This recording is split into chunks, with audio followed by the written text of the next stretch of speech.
Minister, thank you for accepting our interview. I would like to have your takeaway of the past couple of days of the conference, speeches by top diplomats from US, of course, from German Chancellor about Atlantic relationship, global development, and the theme of this year's report, wrecking ball politics. There's a lot. That's right. No, what I take is that we are in a moment of transition. We are living a world where rules were more important than power, where right was more important than might. And now we are in a world where might is making right. And in this new world, it obliges every party to, in a way, figure out how to best work for their own interests, but also for stability. Some think that, some members, and we've heard this here loud and clear, think that their interests require that they retrench behind their borders. For some others, very clearly many in this conference, they think that the future is not in retrenching behind borders, is pursuing their national interest, but also working with others, finding spaces for international cooperation. These two versions of the future are on the table, and the question is which one will win. And in the meantime, how much in this period of transition can we work to resolve many of the open questions we have today? Conflicts that are rampant, climate change that continues to impact whether we like it or not, whether we think it's ideological or not. It continues to hit every country. We heard very compelling stories from many members. And then artificial intelligence and the manner in which it is massively disrupting the world of work.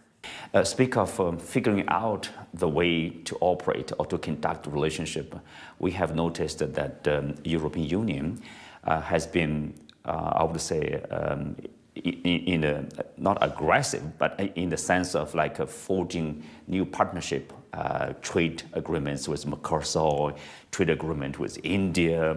I think a Finnish President Stubb talked about maybe a possible trade deal with China. So, it seems European Union has already found a way forward, in a sense. Well, Europe is learning to navigate this transition.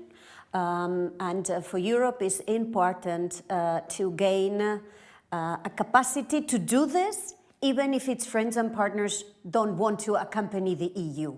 This is what we call sovereignty in Europe, right? Is the ability for Europe to decide which direction to take, whether it's on trade, whether it's on security, whether it's on climate change, and to do this even if its, strongest allies or friends don't want to accompany the EU. So for that, the EU has to become stronger. I think what you've seen in this last year, since the last Munich Security Conference, is a more confident Europe, is a Europe that wants to define its own future.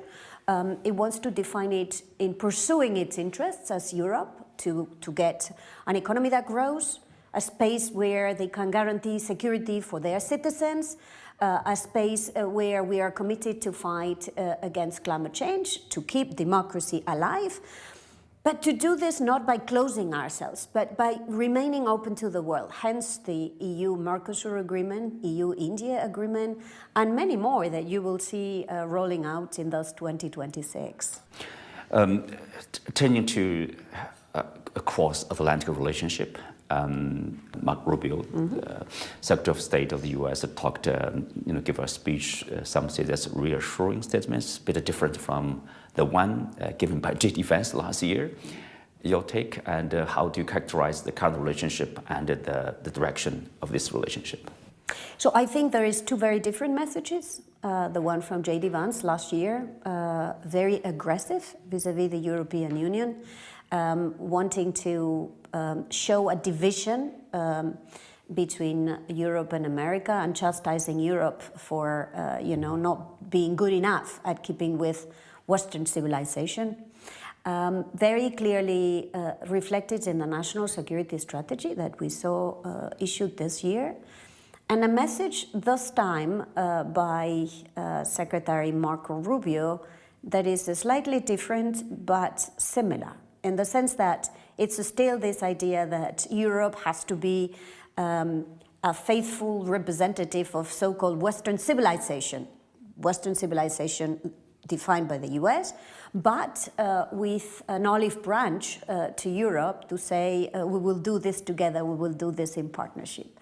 But at the heart of it is whether or not this definition of Western civilization is one that we share. Of course, here in Europe, we cherish our past. We like where we come from, but we are also very clear that things like tolerance, like fight for our common future, that fight for climate change, that equality of men and women irrespective of race, religion, gender is important. These values are also the values of Europe, and I don't think we would be ready to compromise on these values.